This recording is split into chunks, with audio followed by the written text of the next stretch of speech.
మన Indian culture లో ఉన్న సైన్స్ ని వెలుగు తీసే ఒక చిన్న ప్రయోగాన్ని అయితే మా ప్రియదర్శిని స్కూల్ నుంచి చేస్తున్నాము. దీనికి ముఖ్య కారణం ఏంటంటే మా గురుమాత అయిన అన్నపూర్ణమ్మ గారు, ఆమె ఫ్రెండ్ వాణి మేడం ఆశీస్సులతో ఈ వర్క్ అయితే జరుగుతుంది నాన్న. రామాయణం దశరథ మహారాజు యజ్ఞం చేయటం వలన రామలక్ష్మణుల జననం జరిగింది.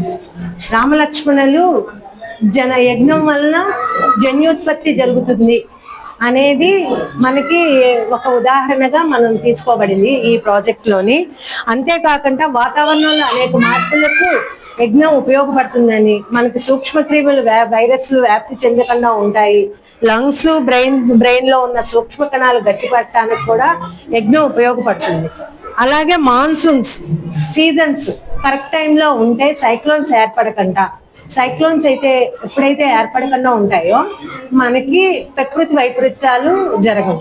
ప్రకృతి వైపరీత్యాలు జరగకపోతే పంటలు బాగా పండుతాయి. మనకి దానికి ప్రతీకగా సీతాదేవి భూమిలో జన్మించిందని మనకి రామాయణ గ్రంథాల్లో తెలుస్తుంది.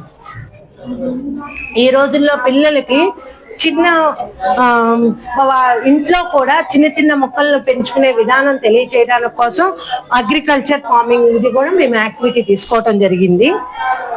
మనం ఇప్పుడు ఈ రోజు జంక్ ఫుడ్ కి బాగా అలవాటు పడుతున్నాం, కానీ రాముడికి రేగుపళ్ళు తినిపిస్తుంది శబరిమాత. ఆ రేగుపళ్ళల్లో జీర్ణ ప్రక్రియకు ఉపయోగపడిన పొటాషియం, ఫాస్ఫరస్, మాంగనీస్, ఐరన్ పోషకాలు కలిగి ఉంటున్నాయి.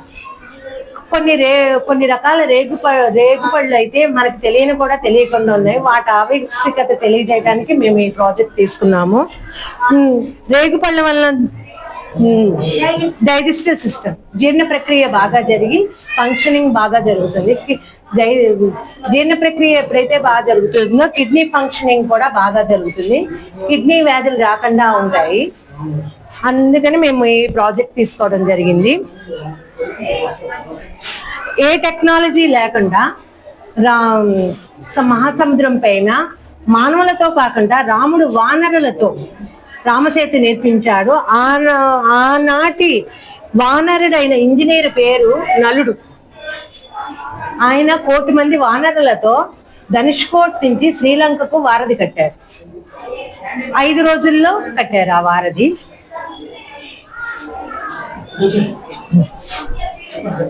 రాముడు మనల్ని పరిపాలించిన రాజు. మనం ఎంతో కష్టపడితే కనుక ఇంతమంది పోరాటాలు చేయగా మనకి 2024లోని రామ మందిరం ఏర్పాటు చేసుకోవటానికి అవకాశం దొరికింది.